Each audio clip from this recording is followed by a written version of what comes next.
وَقُلْ جَاءَ الْحَقُّ وَزَهَقَ الْبَاطِلُ إِنَّ الْبَاطِلَ كَانَ زَهُوقًا۔ ہے کہ احمد رضا خان صاحب نے اشرف علی تھانوی کے سے متعلق کفر کا فتویٰ دیا، اور یہاں تک بھی انہوں نے ذکر کیا کہ من شک فی کفرہ فقد کفر، اگر کوئی ان کے کفر میں شک بھی کرے گا تو کافر ہو جائے گا۔ تو آپ کا اس معاملے کے اندر کیا موقف ہے؟ میرا سوال آپ نے ذرا تھوڑا سا بڑے لیول کا کر دیا ہے، میں کچھ مقدمات سمجھاؤں گا، آپ کو بات سمجھ میں آ جائے گی، مجھے امید ہے اللہ کی ذات سے۔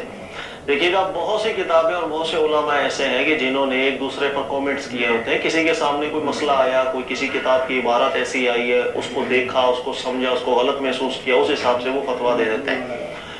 چند مقدمات ہیں جس کو سمجھنا بہت ضروری ہے۔ ہمارے یہاں بدقسمتی سے ایسا فتنہ پیدا ہوا ہے، یہ آپ پچھلی صدی سے لے کر اب تک دیکھ لیں کہ انا للہ و انا الیہ راجعون، بات کوئی سمجھتا ہے ہی نہیں۔ ہمارے علماء نے یہ جو لفظ لکھے ہیں من شک فی اسلامی ہی یا من شک فی عذابہ و کفرہ فقد کفر، یہ جو کسی کے عذاب میں یا کفر میں شک کرے گا وہ بھی کافر ہو۔ اس جملے کی مراد کیا ہے، اس کا اطلاق کس کے اوپر ہوتا ہے، کب ہوتا ہے؟ لیکن بدقسمتی سے ہم نے ایسی فضا پیدا کر دی کہ ایک کلمہ گو دوسرے کلمہ گو کو کافر کہنا شروع ہو گیا۔ چند مقدمات سمجھے گا، دیکھیے گا۔ مقدمہ نمبر 1، کوئی بھی عالم دین اپنی تحقیق میں جب کسی اور کو یا اس کی کسی عبارت کو یا اس کی کسی بات کو کسی کتاب میں ملے یا اس کی کسی تقریر سے سنے، اور جب وہ کہتا ہے کہ یہ عبارت اس کی غلط ہے یا گستاخی پر مبنی ہے یا کفر پر مبنی ہے، ایسا فتویٰ جب بھی کوئی عالم دین دیتا ہے، اس فتوے کا ہرگز یہ مطلب نہیں ہوتا کہ وہ شخص اللہ کی بارگاہ میں بھی کافر ہو چکا ہے۔ یہ بات ذہن میں بٹھا لیجئے گا، اس لیے کہ فتویٰ دینے والا غیر نبی، جس کے منہ سے وہ جملہ نکلا وہ غیر نبی نے غیر نبی کو کفر اگر ڈکلیئر بھی کیا، فتویٰ بھی دیا، غیر نبی کی بات غیر نبی کے لیے اللہ کی بارگاہ کی حجت نہیں ہوا کرتی ہے۔ یہ بات ہمیشہ اپنے ذہن میں بٹھائیں۔ بہت سے اختلافات ہوتے ہیں، بہت سے جملے ایسے ہوتے ہیں جن کو سن کے ہم کفر بولیں گے، جن کو سن کے ہم جو ہے غلط بولیں گے، لیکن اللہ کی بارگاہ میں بھی وہی حکم ثابت ہوگا، یہ چیز ضروری نہیں ہوتی ہے۔ نمبر 2، کسی بھی عالم دین نے اگر کسی شخص کو اس کی کسی عبارت پہ گرفت کر کے بولا ہو کہ یہ عبارت کفر پر مبنی عبارت ہے، اس کا ہرگز یہ مطلب نہیں ہوتا کہ وہ عالم 100% ٹھیک ہو جاتا ہے۔ وہ غلطی بھی کر سکتا ہے، اس کو سمجھ کی غلطی لگ سکتی ہے، فہم کی غلطی لگ سکتی ہے، جس انداز میں وہ دیکھ رہا ہے وہ بات ٹھیک ہے، اس کو دوسرے انداز میں دیکھی جائے گی، وہ بات میں کفر نہیں لگ رہا ہوگا۔ یہ سب چیزوں کا تعلق اجتہاد سے ہوتا ہے، اس بات کو اچھے طریقے سے سمجھیے گا۔ اب میں ایک دو چیزیں آپ کو حدیث سے سمجھاتا ہوں تاکہ ایک بات کلیئر ہو جائے۔ دیکھیے گا، اگر کوئی شخص ہمارے یہاں پر اگر کوئی شخص یہ بولے کہ اگر میں مر جاؤں تو مجھے دفنانا نہیں، میں مر جاؤں تو میری لاش کو جلا جلو کے اس کی راکھ جو ہے نا کچھ پانی میں بہا دینا، کچھ ہوا میں بہا دینا اور کچھ پھینک دینا۔ کوئی اس سے پوچھے کہ آپ ایسی وصیت کیوں کر رہے ہو، اور وہ شخص یہ بولے کہ بھائی اگر تم نے مجھے قبر میں دفنا دیا نا تو اللہ نے میرے کو اٹھانا ہے اور مجھ سے سوال کرنے میں جواب نہیں دے پاؤں گا، لہٰذا میری لاش کو جلا کے راکھ بنا کے ادھر ادھر پھینک دینا، نہ اللہ مجھے قادر ہو اٹھانے پر، نہ مجھ سے سوال اور میں بچ جاؤں۔ ہمارے یہاں اگر کوئی شخص ایسی بات کرے گا، ایمان سے بتائیے گا، آپ کسی بھی شخص سے جا کے پوچھیں، خود اپنے ذہن میں غور کریں اس کی یہ بات ٹھیک ہے یا غلط ہے۔ آپ سب بول رہے ہوں گے اس کی یہ بات غلط ہے، اس لیے کہ اس کی یہ بات ہمارے بنیادی عقائد کے خلاف ہے۔ اگر اللہ نے کسی سے سوال کرنا ہے مرنے کے بعد تو وہ چاہے جل کے مرا ہو، راکھ بن گیا ہو، دفن ہو، کسی پرندے جانور کے پیٹ میں چلا گیا ہو یا قبر میں ہو، اللہ تو کن فیکون کی شان والا ہے، اللہ اس کو زندہ کر کے سوال کریں گے۔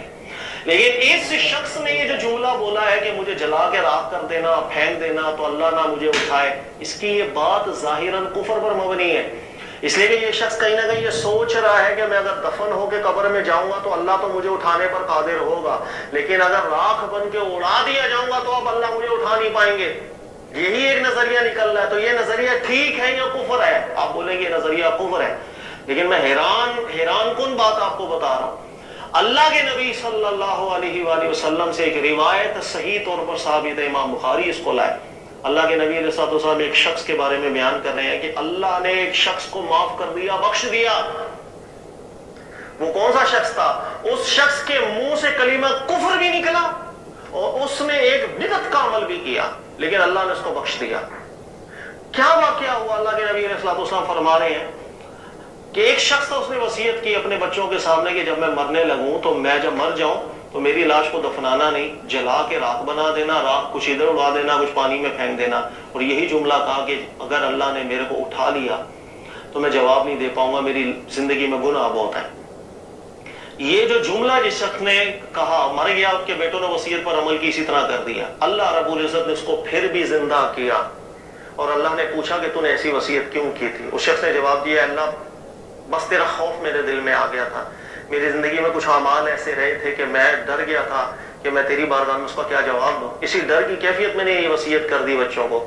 حدیث کے لفظ اللہ نے اس شخص کی مغفرت کر دی, اللہ نے اس شخص کو معاف کر دیا. اب سوال یہ کہ اس شخص نے بظاہر تو کفر کا جملہ بولا کہ اس کی تو نیت یہ تھی کہ اگر مجھے راکھ بنا کے وہ اڑا دیں گے تو اب اللہ مجھے اٹھا نہیں پائے گا. یہ تو بظاہر غلط بات تھی, کفر کی بات تھی. لیکن اللہ کے نبی علیہ السلام فرما رہے ہیں کہ اس شخص کو اللہ نے معاف کر دیا. سر سمجھے, کئی دفعہ لوگوں کی زبانوں سے کلمہ کفر بھی نکلتا ہے لیکن اس شخص نے جس جہت میں کہا ہوتا ہے اس کی تو مغفرت ہو جائے گی.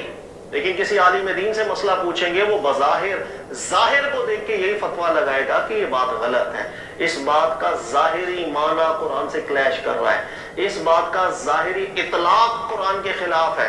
لیکن اس شخص کی اپنی نیت کیا تھی, کس نیت سے اس نے وہ جملہ بولا کہ جس جملے میں کفر آ رہا ہے, اللہ کی بارگاہ میں ہو سکتا ہے وہ بخشا ہوا. یہ میں نے مثال آپ کو اس لیے دی ہے, مقدمہ اچھی طرح سمجھیں. کئی دفعہ لوگوں کے منہ سے ایسے جملے نکلتے ہیں جو کفر ہے, جو غلط ہوگی, کسی عالم دین سے پوچھیں, لیکن اس کا ہرگز یہ مطلب نہیں ہوتا کہ اس شخص کو, وہ کلمہ گو, اس مسلمان کو ہم بولیں کہ اللہ کی بارگاہ میں بھی یہ کافر ہی ہو گیا. تو کسی شخص کو اللہ کی بارگاہ کا کافر ڈکلیئر کرنا اتنی آسان بات نہیں ہے. اس لیے رسول اللہ صلی اللہ علیہ وسلم فرماتے ہیں, یہ بھی حدیث صحیح ہے, کہ اگر کوئی شخص کسی کو کافر بولتا ہے, دو میں سے ایک کافر تو ہوگا ہی ہوگا, یا وہ کافر تھا تو آپ کی بات سچی بیٹھ گئی, اگر وہ کافر نہیں تھا تو یہ بات آپ کے اوپر لوٹے گی, اس لیے کہ آپ نے کلمہ گو کو کافر کیسے بولا. بہت بڑا عیب ہے کسی کو کافر قرار دینا.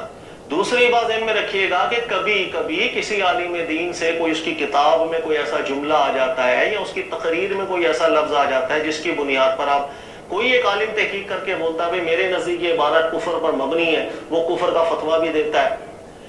ٹھیک ہے, اس کی تحقیق ہے سر آنکھوں پر, اس کو تحقیق تک ہی رکھا جاتا ہے. اس کا ہرگز یہ مطلب نہیں ہوتا اس شخص کو آپ کافر ڈکلیئر کرتے ہیں, لوگوں کے سامنے اناؤنسمنٹ کرتے ہیں وہ کافر تھا, اس کو کافر مانو ورنہ آپ بھی مسلمان نہیں ہے, جیسے ہمارے یہاں کا ماحول بن گیا ہے.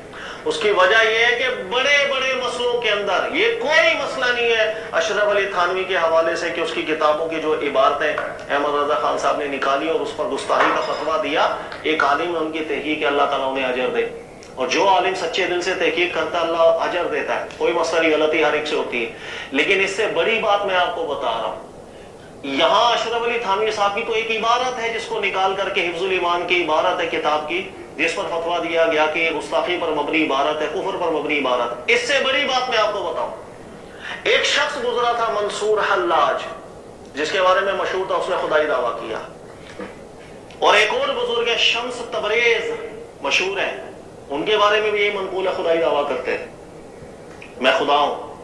اسی طرح سرمد وغیرہ ان کے بارے میں بھی مشہور ہے کہ خدائی دعویٰ کیا. تو کئی لوگوں سے متعلق بھرا ہوا ہے کہ انہوں نے خدائی دعویٰ کر لیا.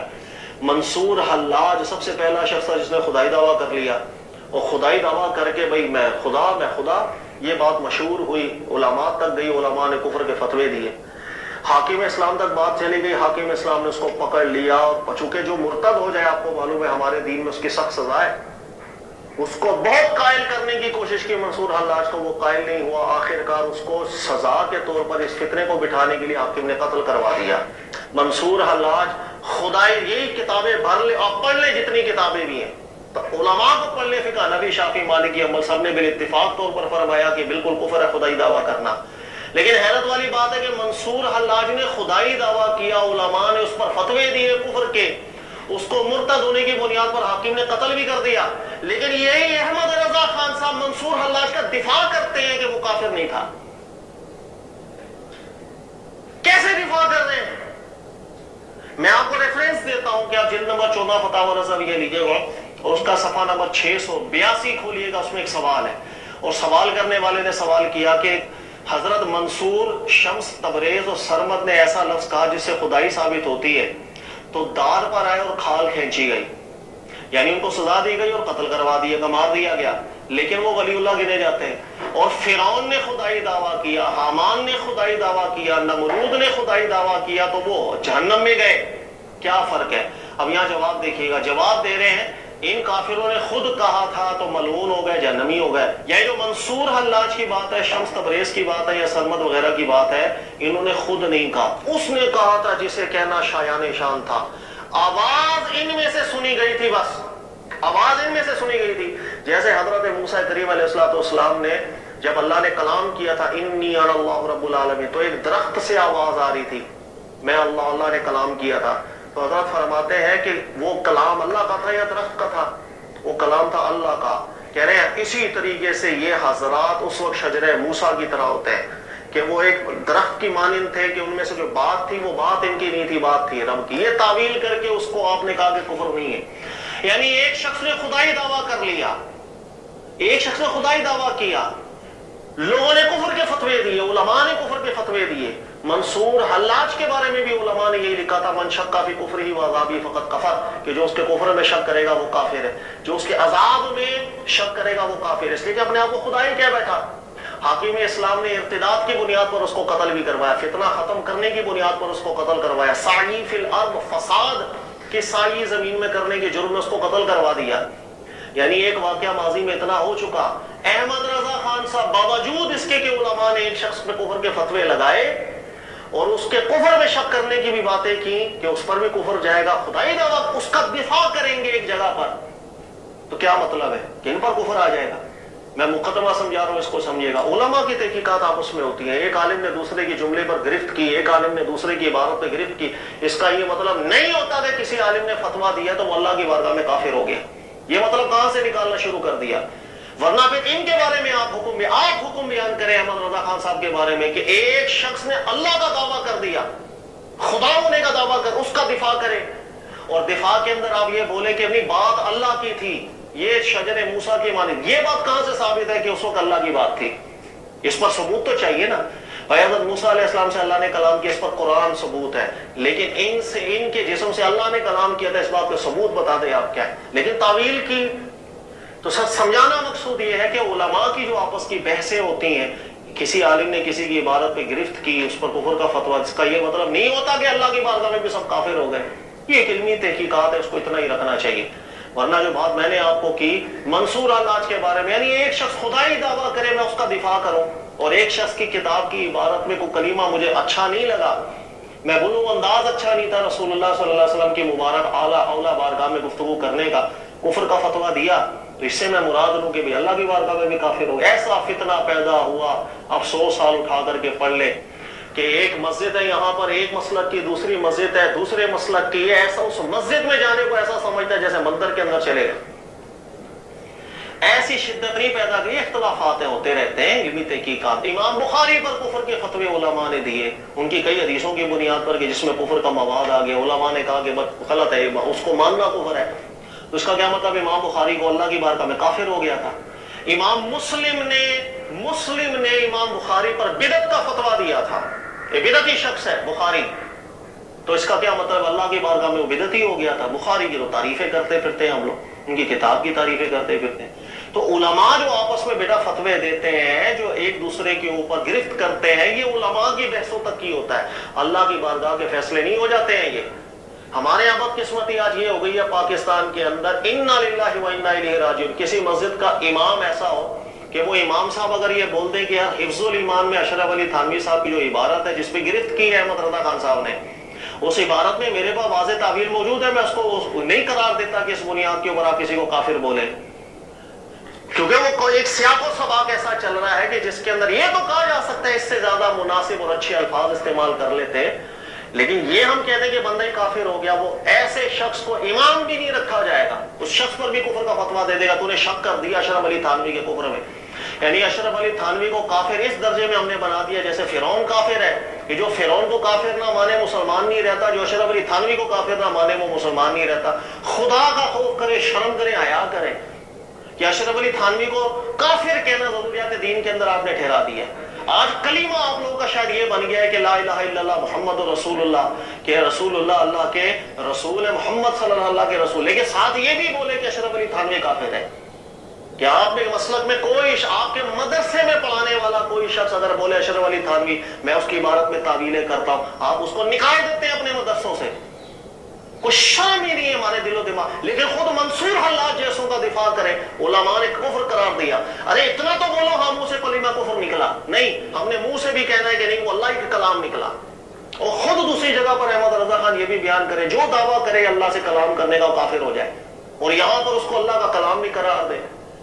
سر علمی تحقیقات کو علمی تحقیقات کے اندر ہی رکھا جائے. امام احمد بن حنبل رحمۃ اللہ تعالی علیہ، معتزلہ کا فتنہ تھا اس وقت، تو وہ قرآن پاک کو اللہ کے کلام کو مخلوق کہنے نہ کہنے کی بحث تھی. تو احمد بن حنبل رحمۃ اللہ تعالی علیہ انہوں نے کئی معاملات کے اوپر کہا کہ تو معتزلی گروہ ہے، ان کی یہ باتیں کفریاں ہیں، یہ باتیں کفریاں ہیں، یہ باتیں کفریاں ہیں. یہ پوری بحث رہتی ہے.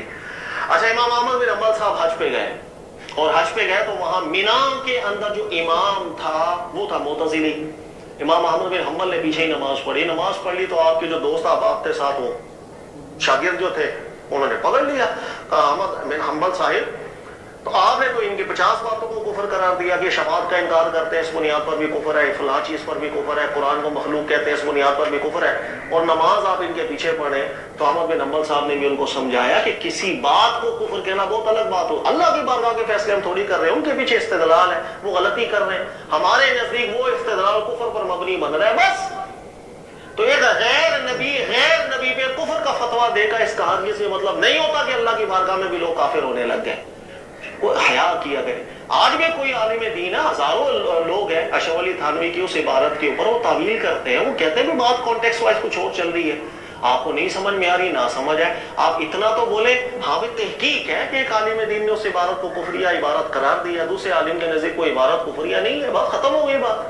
لیکن اس مسئلے کو ایسا ضروریات دین کا مسئلہ بنا دیا، نعوذ باللہ من ذالک، کو مسئلہ یہاں تک چلا گیا کہ جو اس کو کافر نہ بولے اس کو بھی کافر کہنا شروع کر دیا. ظلم کی انتہا ہے. پھر ایک اور بات میں آپ کو کمال بات بتاؤں کہ اگر اشرف علی تھانوی کی کتاب کی عبارتوں میں لہجہ ٹھیک نہ ہونے کی بنیاد پر کفر کا فتویٰ دیا، تو احمد رضا خان صاحب کے بھی فتاوی رضویہ میں کئی عبارتیں جس میں لہجہ اللہ اور اس کے نبی علیہ السلام کی بارگاہ میں اچھا نہیں ہونے پر علماء نے گرفتیں کی تھی.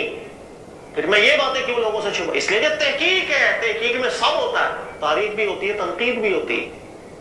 میری تعریف بھی ہوگی، میری تنقید بھی ہوگی. مجھے دونوں چیزیں جس طرح تعریف کو میں صبر سے برداشت کرتا ہوں، مجھے تعریف کرنا وہ بھی ایک فتنہ ہے، اسی طرح تنقید کو بھی صبر سے برداشت کرنا پڑتا ہے. احمد رضا خان صاحب پر بہت تنقید ہوئی ہے ان کے لہجوں کے اوپر. میں اس کی 2 مثالیں آپ کو دیتا ہوں. مثال نمبر 1، میں چاہے کسی کا رد کر رہا ہوں، یعنی میرے سامنے ایک بندہ ایسا آیا جو قرآن پاک کی تفسیر اس انداز میں کر رہا ہو کہ میں بولوں کہ یار یہ تفسیر قرآن کی تحریف کے مترادف ہے، تو میں اس کو یہی سمجھاؤں گا کہ اس انداز میں جو تفسیر کر رہے ہیں یہ قرآن پاک کے خلاف جا رہی ہے بات. قرآن اس انداز میں بات کر رہا ہے، تفسیر غلط کر رہے ہو. لیکن میں اس کو جواب دینے کے لیے اگر یہ جملہ بولوں، ایمانداری سے آپ بتائیے گا، میں اگر اس انداز میں بولوں کہ آپ جو حرکت کر رہے ہو یہ تحریف ہی ہے، کیونکہ اللہ نے قرآن میں فرمایا یحرفون الکلم عن مواضعہ، کہ لوگ جو یہود ہیں یہ باتوں کو پھیر دیا کرتے تھے، بدل دیا کرتے تھے، تحریف کر دیا کرتے تھے. تو قرآن کی آیت میں کیا سینگ لگے ہوئے ہیں؟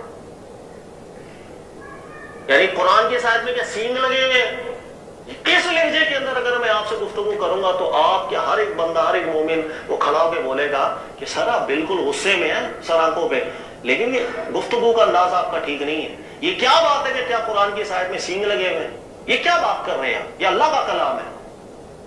کیوں کسی کے رد کے اوپر اتنے غصے کے اندر آ کر آپ ایسا لہجہ کر رہے ہیں؟ کیا یہ قرآن پاک کی آیت کی بے ادبی نہیں؟ گرفت کی امام احمد رضا خان صاحب. یہ حوالہ نوٹ کرے بھی، میں آپ کو بتاؤں، جلد نمبر 14 اور صفحہ نمبر 236 صفحہ نمبر نکالیے گا. اس کے اندر ایک بات چل رہی ہے، اور بات اب میں پورا رسالہ تو نہیں پڑھ رہا، مختصر آپ کو سب بیان وہ لفظ بیان کرتا ہوں کہ جو بندہ جس کا رد کر رہے ہیں اس نے کچھ ایسی باتیں کی کہ جس باتوں سے بات میں تحریف پیدا ہو رہی ہے. اس کے جواب میں کہہ رہے ہیں اور خود ان باقی احادیث میں جو ان کی عام جماعتوں نے لکھا اور مذہب اہل سنت اور اجماع صحابہ بتایا وہ انہی کے کلام سے رد کیا جائے. تو کیا یحرفون الکلم عن مواضعہ، یعنی قرآن کی ہے اس کے سر پہ سینگ ہوتے ہیں؟ قرآن پاک نے اسے خصلت یہود بتایا کہ بات کو ادھر ادھر پھیر دیتے ہیں. یعنی انداز اچھا ہے. گرفت کی علماء نے انہیں کہا قرآن پاک کی آیت کے اوپر اس طرح کے جملے آپ کیوں کہہ رہے ہیں کہ ان کے سر پہ سیم ہوتے ہیں؟ ادب ہی لے جاؤ. لہذا گرفتیں بہت جگہ ہوئی ہیں. ہر عالم کی قابل تعریف بھی ہوتا ہے, قابل تنقید بھی ہوتا ہے. یاد رکھ لیجیے گا, صحابہ کرام لوگوں کو بیان کیا کرتے تھے, بڑی قیمتی بات تھی. اور صحابہ کہتے تھے علماء ائمہ ان کی غلطیوں سے ہمیشہ بچ کے رہنا, اس لیے کہ وہ نبی نہیں ہوتے, وہ درست فتوے بھی دیتے ہیں, لیکن جہاں غلطی کریں گے اگر آپ نے اس غلطی کو نہیں پکڑا تو اس غلطی کی اتباع ہوتی چلی جائے گی, پھر وہ ایک سلسلہ غلط پھیل جاتا ہے, پھر لوگ تو یہ سمجھ رہے ہوتے ہیں یہ دین ہے. لہذا ائمہ جو ہوتی ہے نا, ان کی جو ذلہ قدم ہوتی ہے, اقدام ہوتے ہیں, اسے ہمیشہ بچنا چاہیے. گرفت ان پر بھی ہوئی ہے. اسی طرح میں ایک دوسری مثال آپ کو دے دیتا ہوں, جلد نمبر غالباً 22 کی یہ ریفرنس آپ کے سامنے آ رہا ہوگا. اس کے اندر بھی ایک جگہ پر رد کرتے ہوئے, اس کا کانٹیکس یہ ہے کہ ایک شخص ہے وہ سجدہ تحیت کو جائز بولتا ہے, اس کے نزدیک تعظیمی سجدہ کرنا ہمارے دین میں آج تک جائز ہے. قرآن پاک نے اس کی اجازت دی ہوئی ہے, آدم علیہ السلام کو فرشتوں نے سجدہ کیا, دیگر معاملات عبادت کے سجدے کی ممانعت ہے, وہ سجدہ تحیت کو جائز رکھتا ہے. اس کے رد کے اوپر بات چل رہی ہے.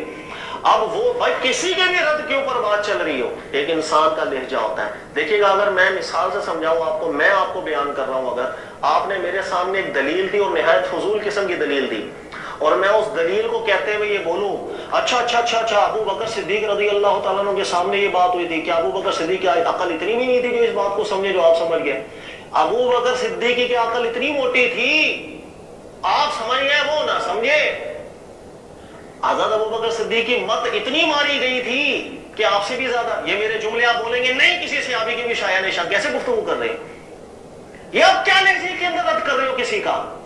آپ سیدھا بولو کہ آپ کا مفہوم ٹھیک نہیں ہے, یہ غلطی ہے, قرآن کے خلاف ہے, سنت کے خلاف. لیکن میں کسی صحابی سے متعلق بھی یہ بات کروں گا کہ آپ فلاں صحابی پاگل تھے, ان کی عقل ٹھیک نہیں تھی, آپ سمجھ رہے وہ نہیں, یہ میرا لہجہ ٹھیک نہیں ہے. اور ایک جگہ پر یہی معاملہ ہوا کہ کسی شخص کا رد کرتے کرتے وہ اللہ کے نبی علیہ السلام کا مبارک اعلیٰ ذکر کر کے لہجہ ان کا بہت غلط ہو گیا, جو بالکل شایع نشان نہیں بنتا, ادب کے مطابق نہیں بنتا. یہ ریفرنس آپ کے سامنے آ رہا ہوگا, پڑھیے گا, دیکھیے گا, میں آپ کو بتاتا ہوں. یا تو بکر کے نزدیک اللہ نے ایسا بےہودہ بے معنی امتیاز مقرر کیا جس سے رسول تک کو تمیز نہ ہوئی, تو امتیاز کیا خاک ہوا. یا بکر کے گمان میں معاذ اللہ رسول اللہ کی عقل اتنی موٹی ہے کہ بکر کی مت سے بھی گئی گزری ہے کہ خدا کے واضح امتیاز کے بعد بھی تمیز نہ ہوئی. یہ انداز ہے. یعنی میں کسی کے رد پہ بول رہا ہوں, یعنی آپ کے گمان میں لگتا ہے ایسا ہے کہ رسول اللہ کی عقل اتنی موٹی تھی کہ آپ سے بھی گئی گزری نہ کہ ان کو سمجھ میں, یار یہ کیا انداز بیان ہے؟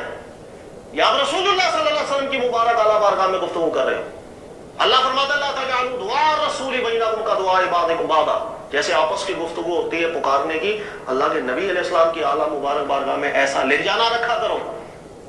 تیری عقل موٹی, یہ لفظ نبی علیہ السلام کی شایع نشان نہیں ہے جس انداز میں رد کیا جا رہا. علماء نے گرفت کی, آج بھی کرتے ہیں, میں بھی کرتا ہوں, لیکن میں ان کو بڑا عالم دین بھی کہتا ہوں, بڑی اعلیٰ تحقیقات ہے, لیکن جہاں غلطی ہے.